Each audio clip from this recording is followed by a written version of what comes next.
mengalami konsolidasi ya, itu terdapat tambahan beban di atasnya sehingga air yang ada di dalam tanah itu bergerak keluar ya.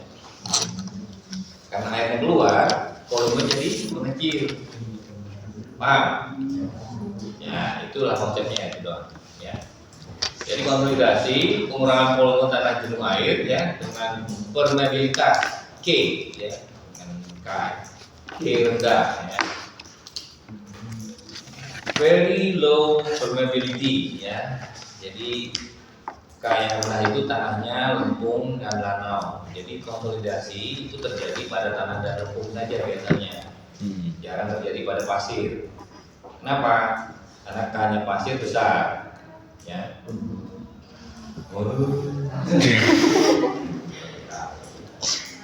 Jadi ada proses drainase di situ. Drainase itu ya, mengalirnya air pori keluar dari dalam tanah ya. Nah, karena K-nya kecil jadi butuh waktu lama ya. Gak bisa sehari dua hari udah selesai. Biasanya tahunan. Kalau kamu biarkan misalnya, kamu pernah lihat nggak UI bikin gedung itu terus dia timbun dulu terus dibiarin aja dulu ya. Karena itu sedang mengharapkan tanahnya berkonsolidasi. Ini yang empang deket MIPA itu loh, itu kan dia ditimbun kan. Nah itu dibiarin aja dulu ya, karena butuh waktu lama. Kalau enggak nanti pas kamu langsung bangun tanahnya turun pasti ya.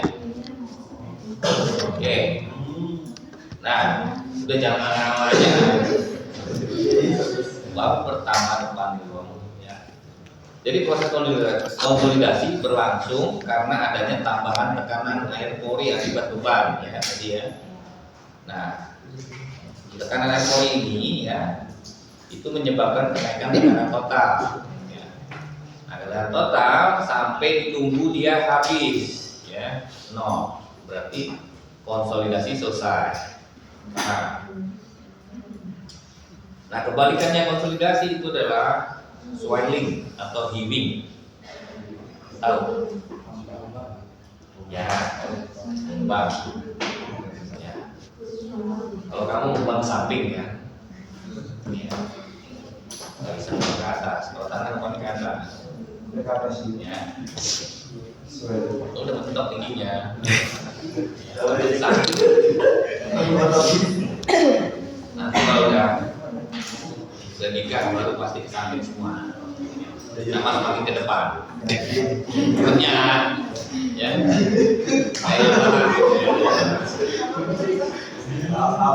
Lapangan semakin ke depan kan? Iya. Tapi kamu perutnya yang kamu. Oke, lanjut. Jadi, ya biar nggak serius banget lah. Kamu mah serius banget. Nah, kalau serius malah gak nyangkut, ya. Jadi, nah penurunan juga terjadi pada konsolidasi ya.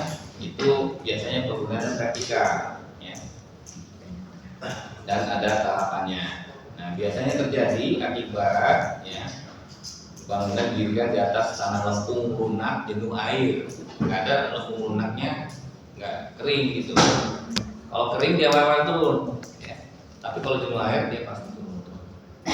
Kemudian penurunan muka air permanen di atas lapisan jenuh air. Ya. Kata kuncinya jenuh air. Ya. Nah, analoginya seperti ini. Ini yang penting. Konsolidasi satu dimensi, ya.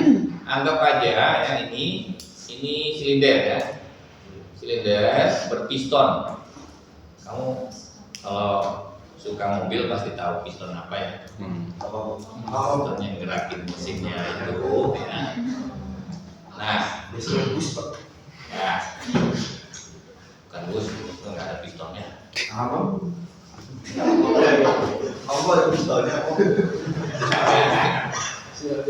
Ya, jadi anggap aja ya, yang ini silinder berpiston yang berlubang, ada lubangnya ya, tapi ada katupnya ya, dan berpegas. Diisi air penuh ya, gambar ini ya. Nah, pegas yang bebas ini ya, tidak ada gesekan sama dinding silinder ya, tidak ada gesekan. Pegas di sini menyimbolkan atau melukiskan tanah pegasnya ya. Sedangkan air yang ada di dalam silinder itu air porinya, air pori dalam tanah ya. Nah, lubang yang di piston ini ya, itu melukiskan permeabilitas tanahnya yang K tadi ya, K ya. Simbolnya K. Nah, gambar ini ya, itu menunjukkan kondisi sistem dalam keadaan seimbang. Artinya apa? Tekanan di sini menunjukkan ya, alat ukur tekanan air menunjukkan U0, tekanan awal ya, U0 ya. Paham? Jadi bekas tadi tanah, kemudian ini air pori, ini katupnya, katup lubangnya ini nanti untuk menyimbolkan permeabilitas tanah. Nah, jika di atas apa ya? Gambar B ini kan adanya beban delta P ya di atas piston dengan katupnya tertutup nih. Katupnya tertutup ya. Nah, ternyata piston tidak bergerak. Kenapa? Karena delta P ini ditahan oleh air yang tidak keluar dari silinder kan. Dia nggak bakalan gerak kalau delta P-nya besar juga nggak bakalan gerak. Nah, jadi kondisi ini beban seluruhnya dipikul oleh air ya. Ya. Kamu lihat dialnya yang tadinya U0 di sini menjadi U0 plus delta P. Besarannya sesuai dengan besaran bebannya kan. Bebannya segini, terus pembacaannya dia sesuai dengan bebannya. Nah, kondisi dengan katup tertutup ini melukiskan ya kondisi tidak terdrainase, air tidak diperbolehkan keluar dalam tanah. Jadi seluruh beban dipikul oleh air. Ya. Oke, ini gambar B. Gambar C. Sekarang katupnya mulai dibuka. Katupnya mulai dibuka sehingga air keluar dengan kecepatan tergantung dari luas lubangnya tadi yang kecil ini. Ya. Nah, dari sini ya pegas ya mulai mendukung beban bekasnya, berarti tanahnya mulai mendukung beban kan.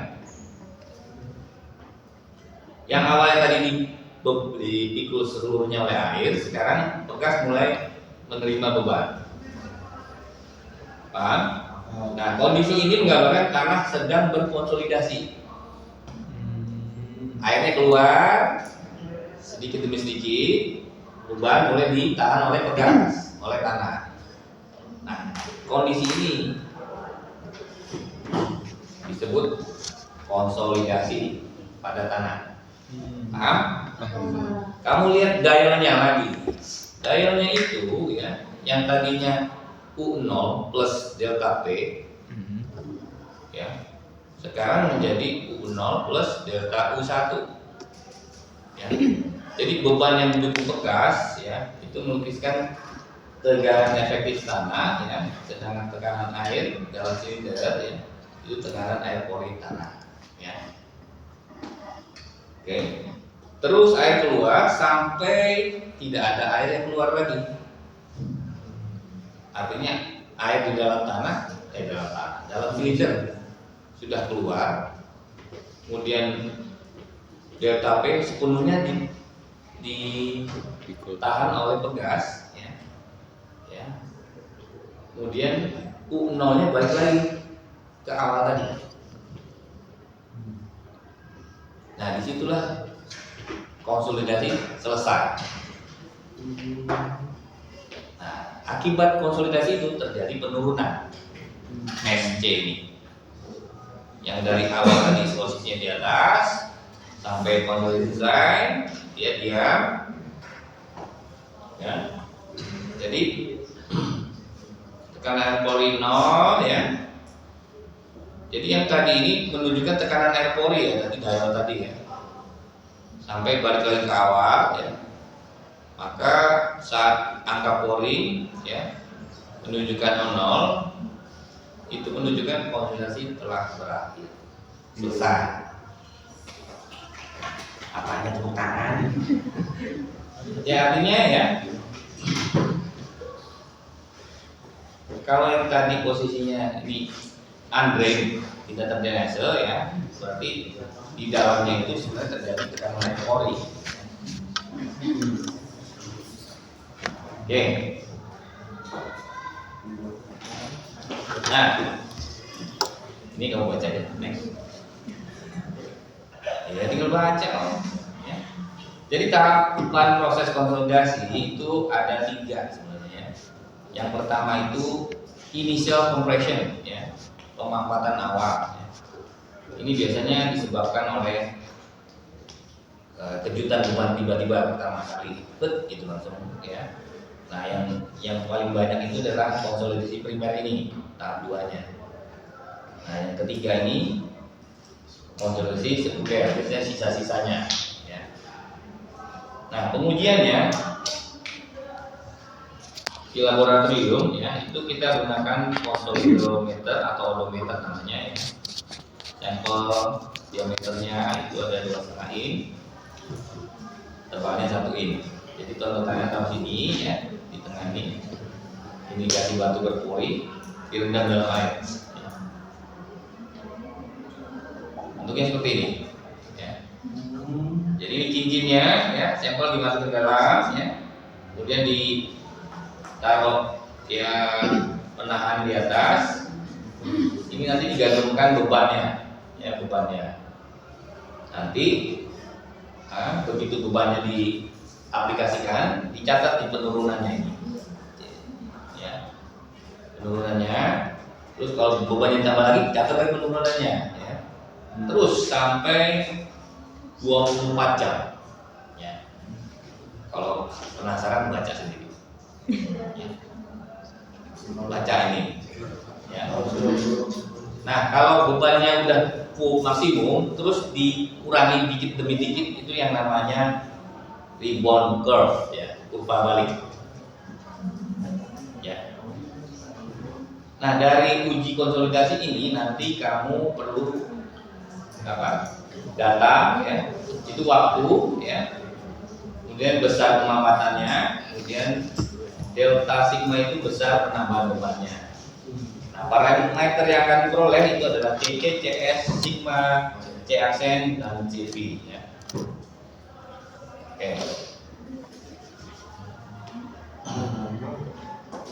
Pak, kan kalau pas konsolidasi itu di benda ujinya dikasih air itu kalau nggak kan dikasih air biar SSD Pak, apa gimana?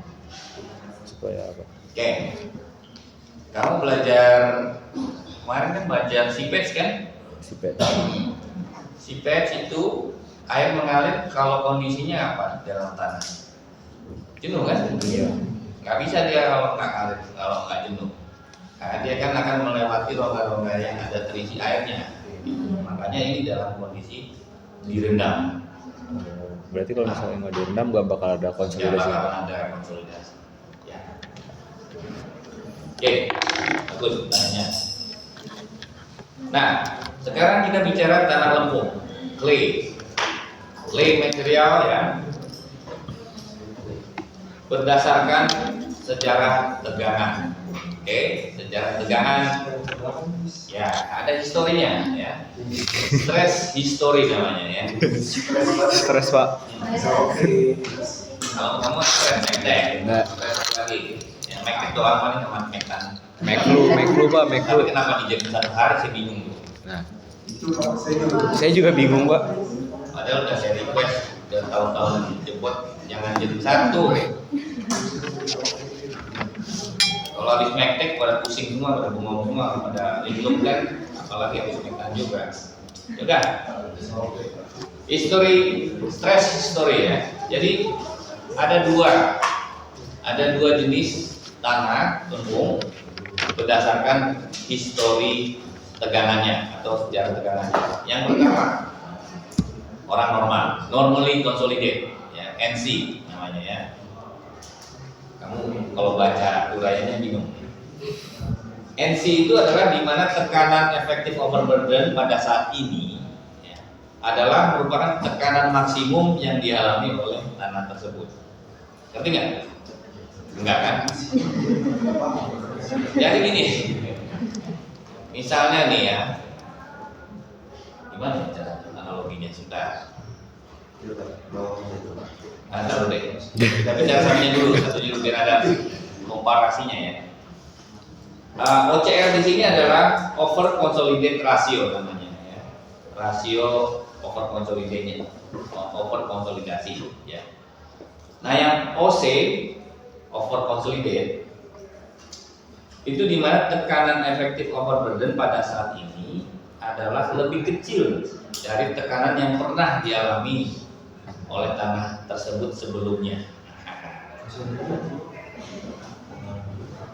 Jadi gini misalnya ya, kamu punya tanah, kemudian kamu pasang timbunan di situ, ya timbunan. Tanah yang paling bawah sama tanah yang gak ada timbunan kan beda.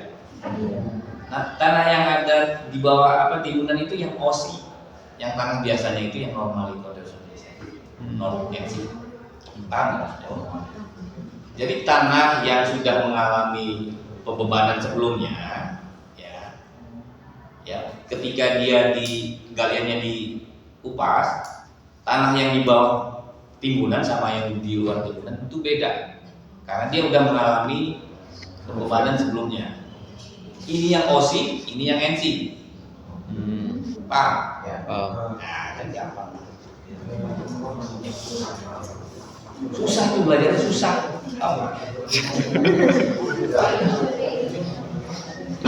Makanya saya suruh belajar buat jelasin kamu ya. Pusing. Oke, saya masih ada pertanyaan. Jadi OCR-nya, kalau tadi OCR-nya itu yang NC itu 1, kalau yang OC itu lebih besar dari 1. Ya. Nah, tekanan efektif overburden maksimum yang pernah dialami oleh tanah sebelumnya itu disebut tekanan prakonsolidasi yang ini. Kamu lihat ini, pre-consolidation pressure ya, yaitu PC aksen tadi ya. Jadi kalau PC aksennya ya itu lebih besar dari P non aksen, itu tanahnya pasti OC, bukan OC kali ini sih. Consolidate. Nah, sekarang gimana caranya dia menentukan NC atau OC ya dari grafik ini? Perhatikan makanya ya. Jadi penentuan ya nilai tekanan prakonsolidasinya tadi PC aksennya tadi. Nih sigma atau PC aksen namanya. Cara penentuannya, oke? Berdasarkan grafik apa? Angka pori sama log PC aksen itu log bebannya ya, log beban. Nah, pertama kita punya grafik yang putus-putus ini, grafik konsolidasi ini dari lab. Dari lab ya. Oke. Tentukan titik A. Titik A itu ini ya. Titik A di mana grafik E versus log PC aksen ini mempunyai jari-jari kelengkungan yang paling minimum. Maksudnya apa? Paling minimum, paling bengkok. Jari-jari paling minimum kan paling kecil. Kalau dia begini itu kan besar, tapi kalau gitu berarti dia kecil. Ya, minimum. Berarti paling bengkok tentukan titik A. Oke. Setelah itu garis mendatar AB dari A ke B, garis merah ini AB ya, dari titik A tarik garis datar AB. Oke. Kemudian garis gambar garis singgung. Garis singgung AC ini. AC itu garis singgung melalui titik A yang garis hijau AC. Oke? Oke. Nah, sekarang BAC ada sudut kan? Iya.